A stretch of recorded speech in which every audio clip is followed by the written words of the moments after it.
about justice. So what were the different views and opinions that I had post the inquest? So you'll be part of documentaries,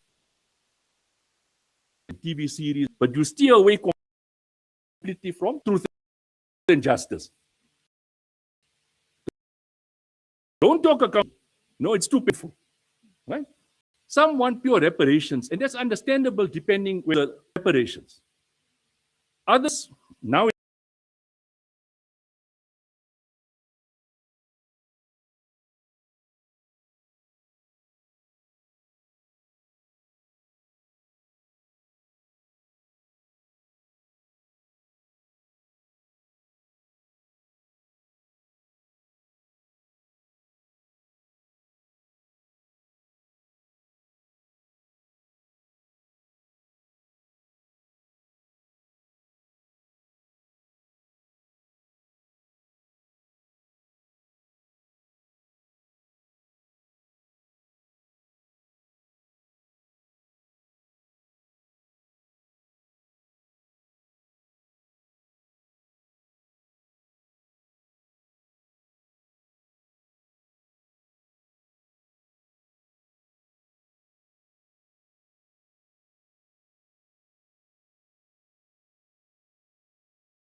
colleagues from KZN that are now not here are part of a broader transformation, a complete shift of how this.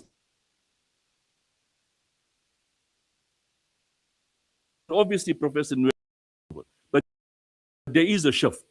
So we must commend them for their shift and for their.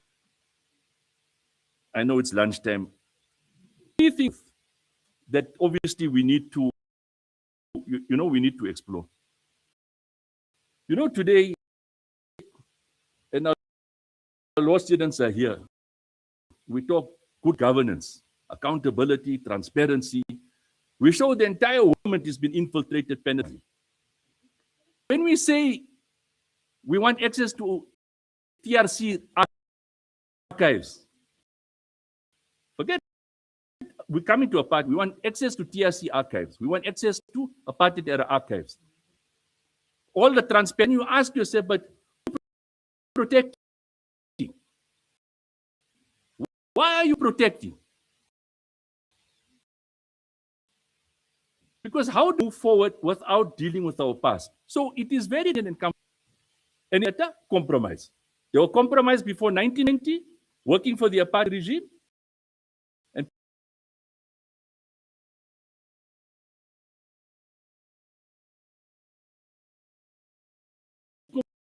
commissioners are not going to pursue the issue about archives. They're not going to do it. So that's something that we definitely need to look into, is the issue about archives. The issue I raised, the audience, about national project.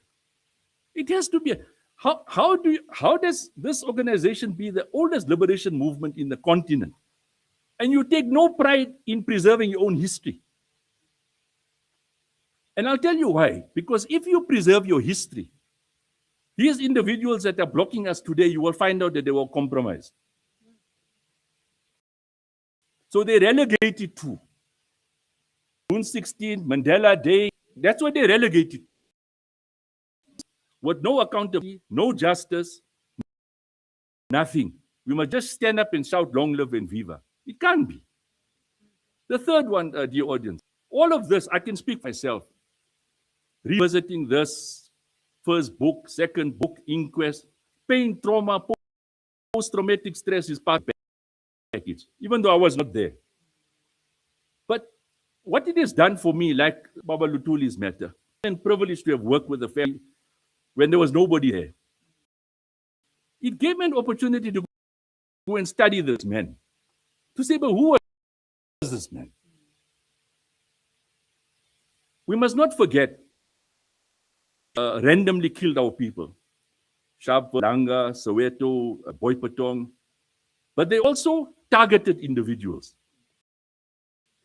There was no coincidence that Baba Luthuli was killed. Amatimol was killed. Bantun Biko was killed. Hape was killed. Legat was killed. You know why? Those were the people that stood up, were prepared to die, and they could not compromise.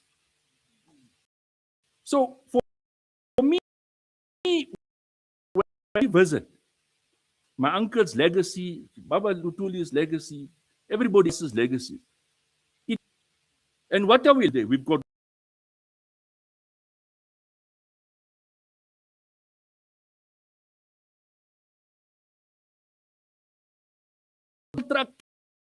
capitalists. From one to the other. I was prepared to be arrested, to be detained, to be tortured, to be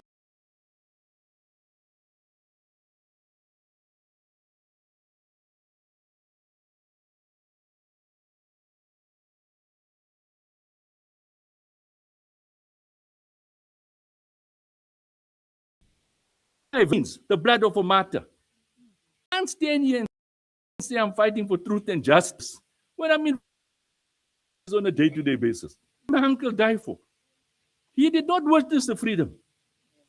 I'm enjoying the freedom with all the challenges in the country. It's freedom. And they tell us that no, it was better living during a party. It can't be. So for me, it's very clear.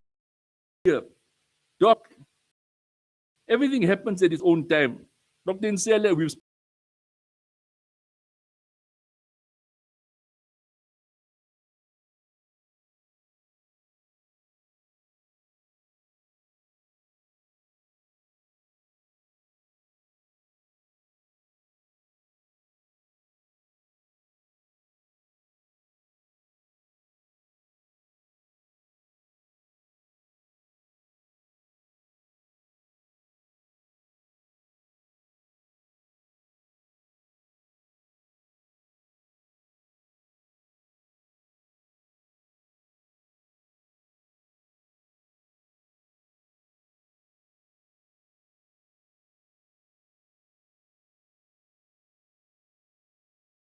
not. We're never going to be apologized. And even though we are few in numbers, as they always say, a luta continua, the struggle continues. Amandla.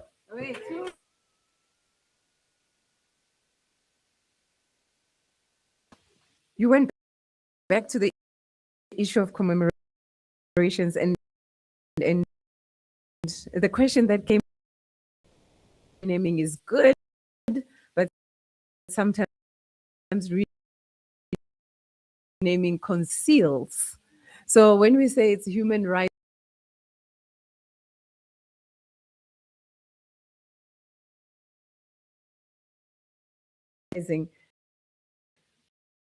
what does naming and renaming mean? And what does commemoration mean in that context? So thank you so much. Comments, reflections?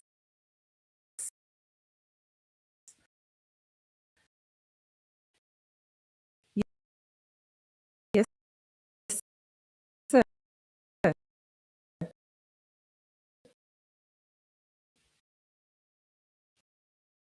We'll start with you.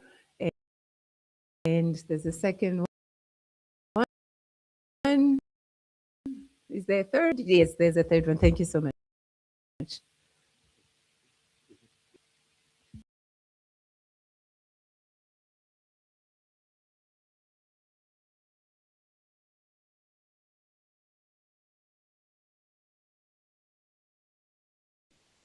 A problem where they have dedicated prosecutors, dedicated detectives, but then it ends. There's no dedicated researching, reconstructions. There's nothing of. I'll have you know that a lot of the research and the investigation, my colleague Warren Bell and I did, a lot of it was done on our spare time, using our own resources, because we were still busy with our other cases. This was not our priority. It was everybody else's priority. My priority and my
of the Vereniging Peace Treaty,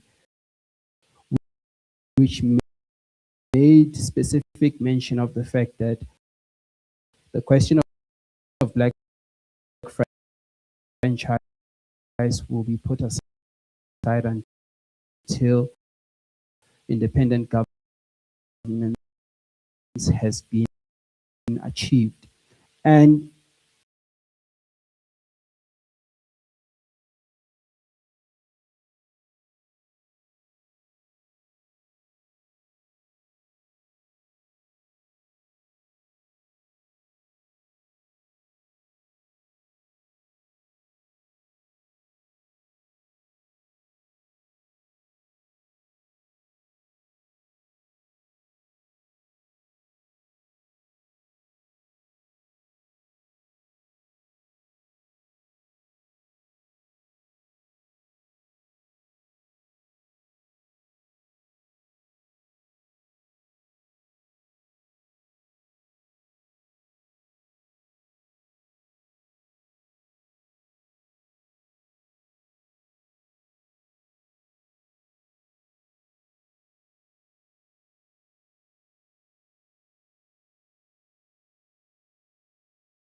And the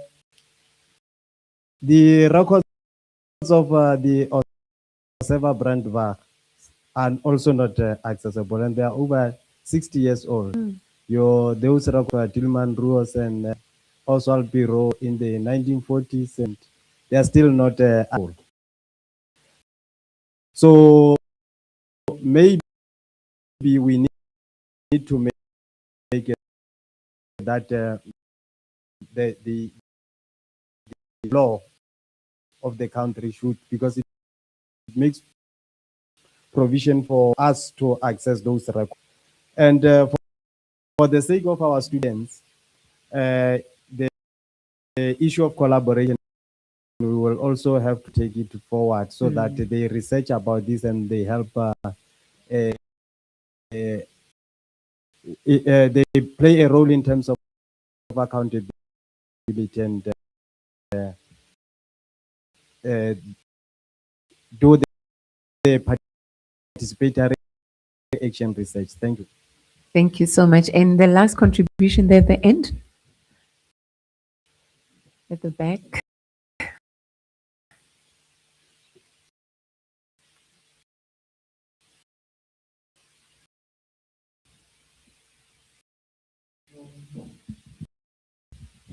Thank you very much. I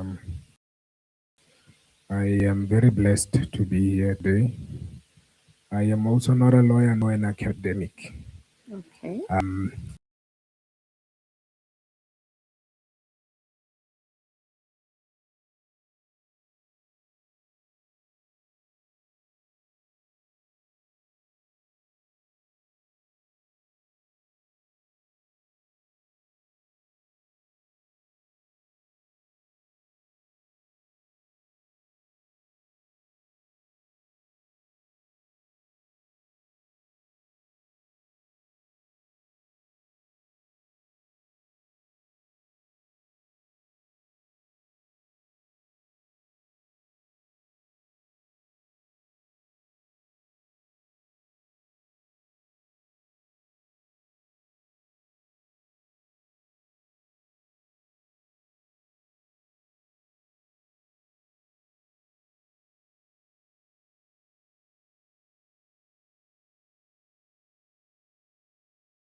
ones.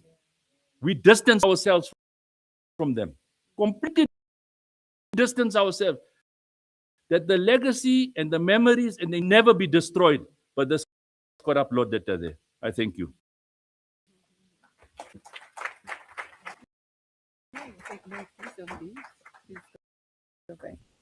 Invite all our speakers to come and join us here in front. Dr. Nzele, Professor Ngwebe, Dr. Kobe.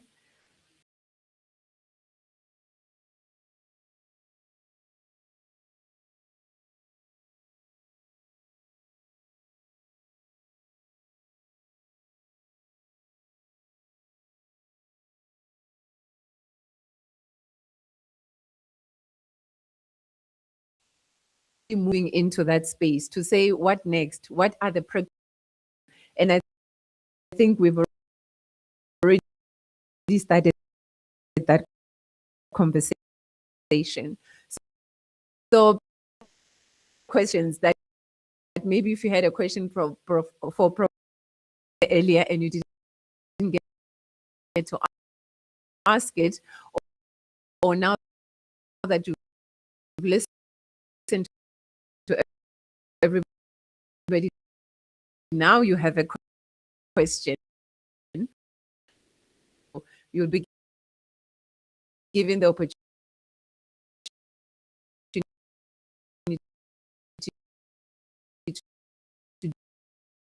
do so.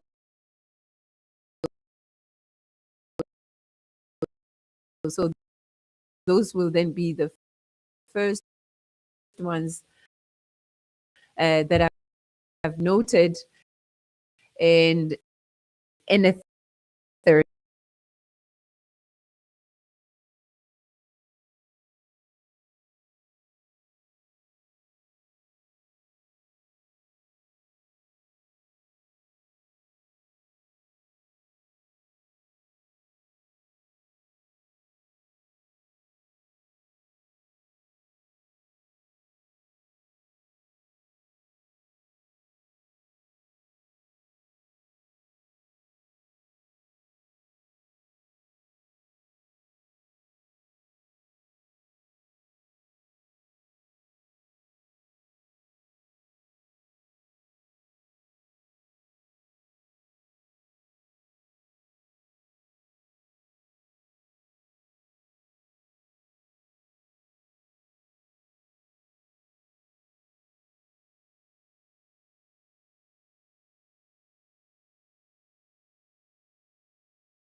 Sure.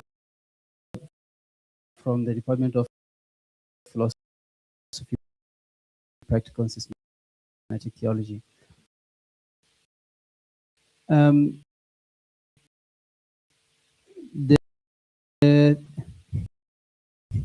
yes, it's quite a mouthful.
country actually being promulgated by a legislative act that comes from the British Parliament in 19.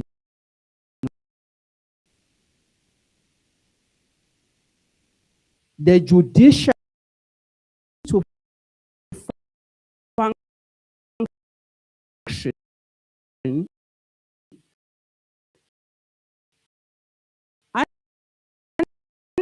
the assumptive the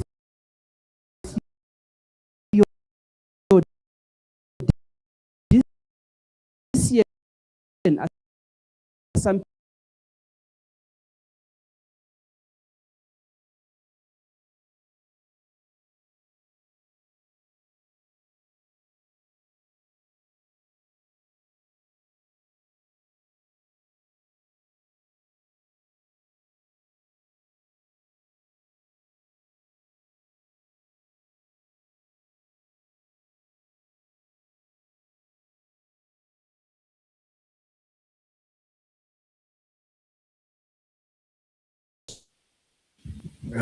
Thank you very much.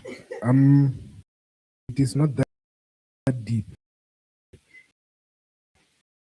It's very easy. Okay, but I just wanted to know. It's just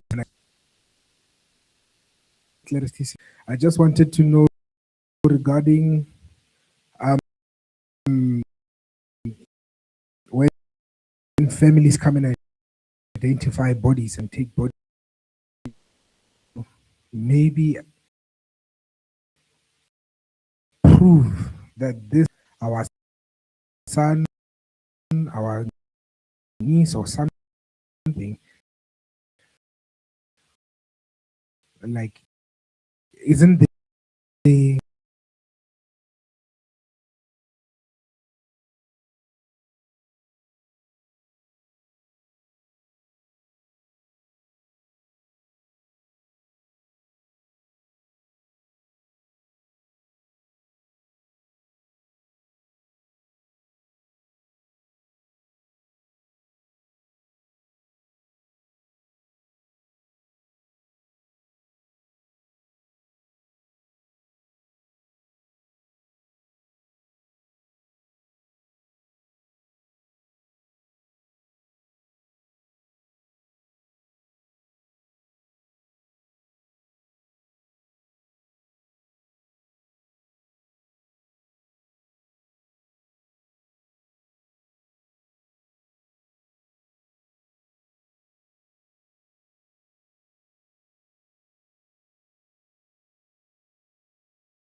question of saying, from whom should they seek the accountability? Because that same government is the same government that then produced the and the justice system that enabled the opening of all of these inquests that you've talked about, including the one that was reopened by the president, yes, under pressure and duress, given the case that had been filed by the families and other victims of that process and apartheid crimes.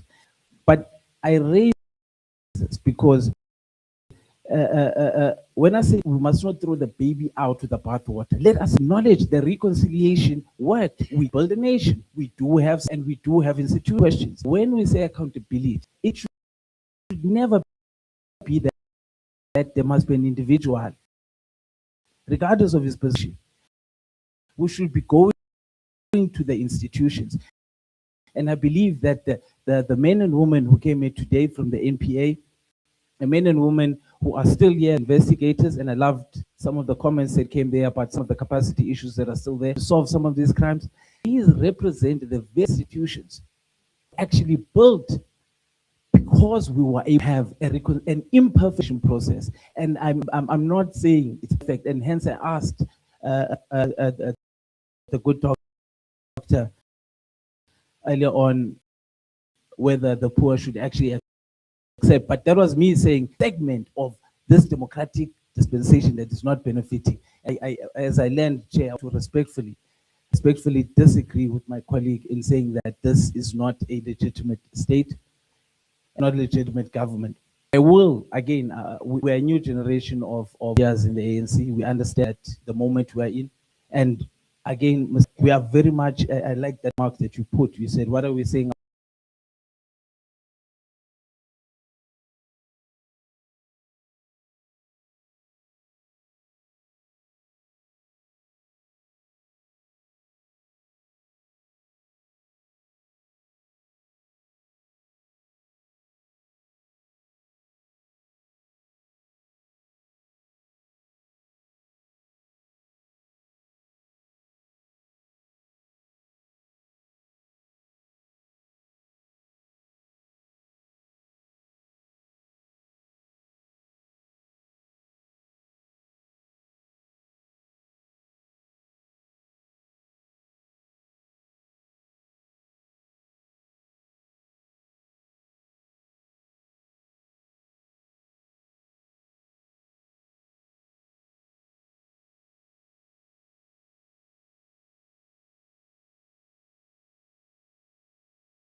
Naked eye identification. And in most instances, that works well. The DNA has a place in instances where persons remain unidentified or unknown, then DNA is used there. The DNA also has its own challenges from time to time.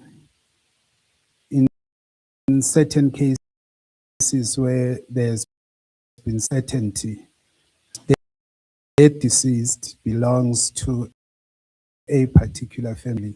When DNA is done, you find that there's no match. Then that complicates the circumstances. So that's the issue of identification. In the main, visually it works too, because an inquest would have been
the findings at the inquest.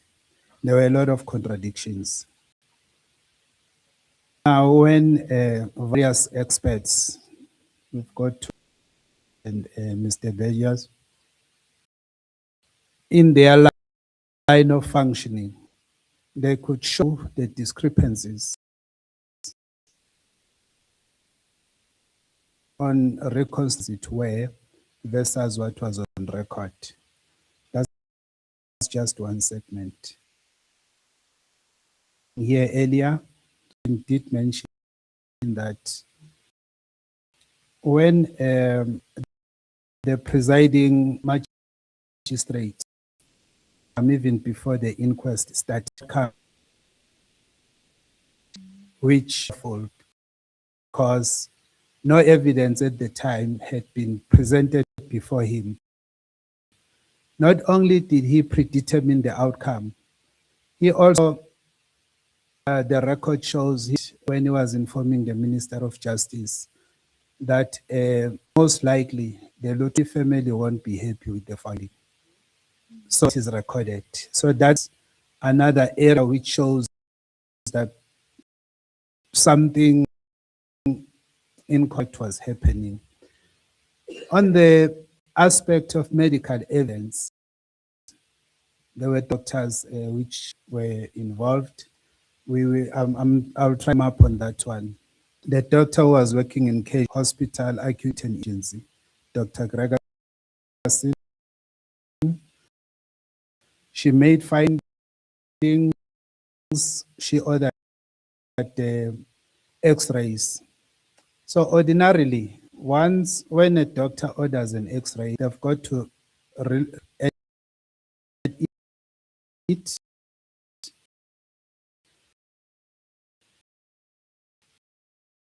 and make the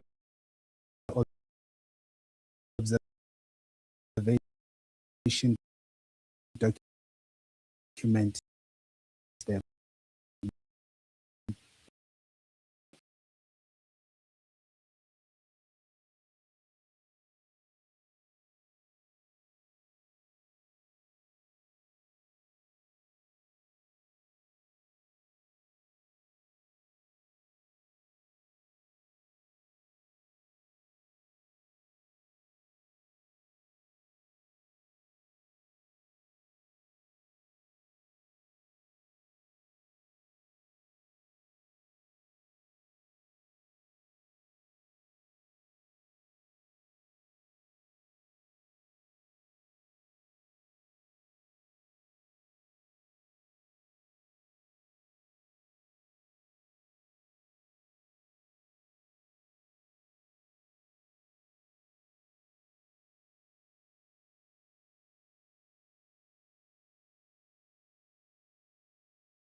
the constellation of injuries which were observed could not have been that of a train pedestrian collision.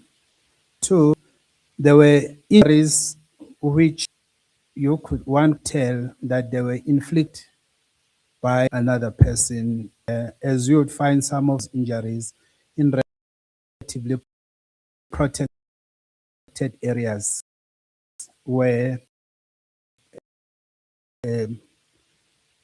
it has to be an assault. A train would have not inflicted such injuries. So the constellation of all those factors, medical and non-medical factors, then made it up that indeed the original story, original finding, as it were, was actually incorrect. Thank you.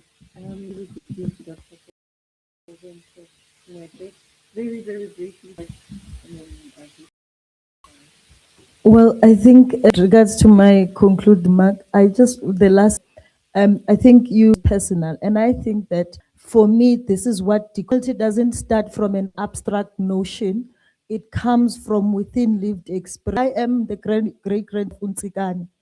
Long time I didn't want to write about Unzigane because those who wanted me to write about Unzigane was go live, but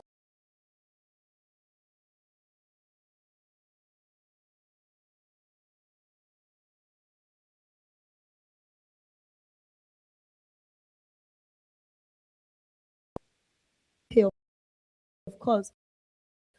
Then one day she went to Edinburgh Library. When he got there, he saw the whole archive of my family. She was taking pictures. I can't believe your whole collection. Not everyone out to see. So I think I appreciate how you connect personal story into our story. And this is how we must think about decolonizing education. In my last comment, my last comment, again, yes, the delegitimation that South Africa is a delegitimate country, but within that country there exists a Bantu people country. So our ancestors were here before. So when I do my own research, I live in the double consciousness of being in that kind of my people, but then the created country. So I always try to bring these two together. My problem with that is that it's only used when we find meaning to their own lives. To say, no, why are you doing this? Because, this is, we must bring this state the end. But we accepting jobs that you need, eating, are going to private schools, are doing all these things, but we bring when the poor are trying to make a living. So that's my problem with that statement. thank you. Dr. Colloquium, for his final remarks. Thank you, Chair. Sorry, maybe the other mic, I think maybe the battery. Yeah. My final remark relates to what was said earlier on, and this one, as a university, I think we will do through your office, which is the chair, Albert Luthuli chair, that we should be able to the colleges, especially College of Law, that they are interrogating these issues, the students themselves, and then benefit out of the whole saga. And lastly, I think from the SG, she should take the cue from the presentation that there was a mention of the ANC archive that is being lost. The